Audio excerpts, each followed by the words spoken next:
حضرت اسرافیل علیہ السلام سور پھونکیں گے اور حضرت اسرائیل علیہ السلام یعنی ملک الموت لوگوں کی روحیں قبض کریں گے۔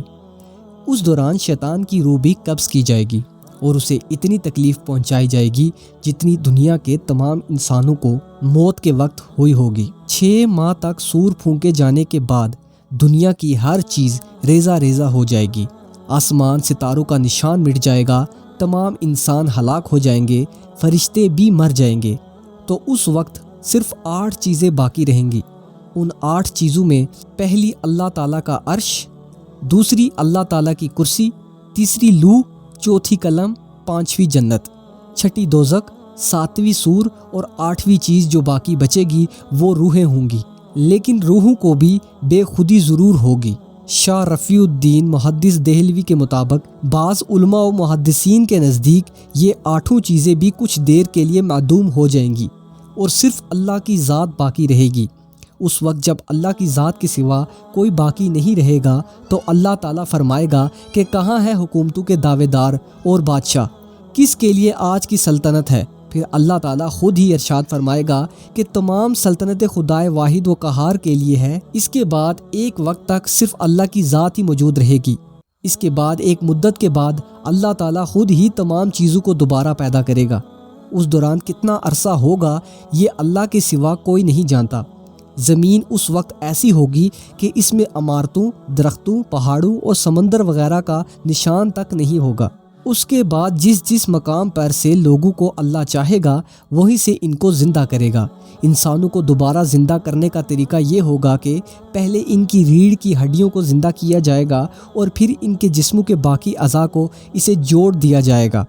جب تمام جسم تیار ہو جائیں گے تو سب روحوں کو سور میں رکھا جائے گا اور اس کے بعد اللہ تعالیٰ ایک بار پھر حضرت اسرافیل علیہ السلام کو حکم دے گا کہ سور کو پوری طاقت کے ساتھ پھونکو۔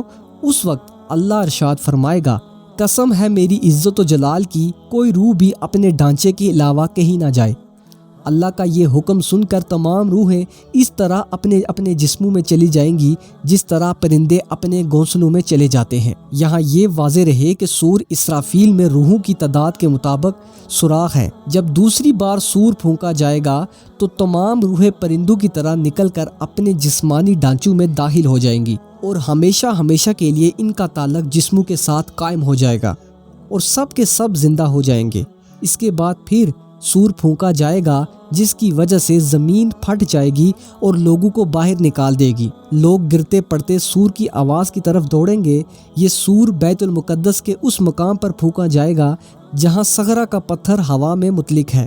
جسموں میں روحوں کی آمد اور دوسرے سور کو پھونکے جانے میں 40 سال کا عرصہ گزر جائے گا۔ قبروں سے جب لوگ دوبارہ زندہ ہوں گے تو وہ اسی شکل میں پیدا ہوں گے جس طرح ماں کے پیٹ سے پیدا ہوئے تھے، یعنی ان کے بدن ننگے ہوں گے، ان کا ختنہ نہیں ہوگا اور داڑھی بھی نہیں ہوگی۔ ارشاد خداوندی ہے، جیسا کہ ہم نے اس خلقت کو اول مرتبہ پیدا کیا ہے اسی طرح دوبارہ پیدا کریں گے۔ جب انسان زندہ ہوں گے ان کے سر کے بال اور منہ میں دانت ہوں گے، جبکہ سب لوگ جو دنیا میں جسمانی معذور تھے وہ بھی درست اعضاء کے ساتھ ہوں گے۔ صحیح مسلم کی روایت ہے کہ سب سے پہلے زمین میں سے حضرت محمد مصطفیٰ احمد مجتبیٰ صلی اللہ علیہ وآلہ وسلم اٹھیں گے۔ آپ کے بعد حضرت عیسیٰ علیہ السلام اور اس کے بعد جگہ جگہ سے انبیاء علیہ السلام اٹھیں گے۔ اس کے بعد صدیقین، شہداء اور صالحین اٹھیں گے۔ ان کے بعد مومنین، پھر فاسقین اور پھر کفار تھوڑی تھوڑی دیر بعد ایک دوسرے کے بعد برآمد ہوں گے۔ حضرت ابو بکر صدیق اور حضرت عمر فاروق رضی اللہ تعالی عنہ حضور صلی اللہ علیہ وآلہ وسلم اور حضرت عیسیٰ علیہ السلام کے درمیان ہوں گے۔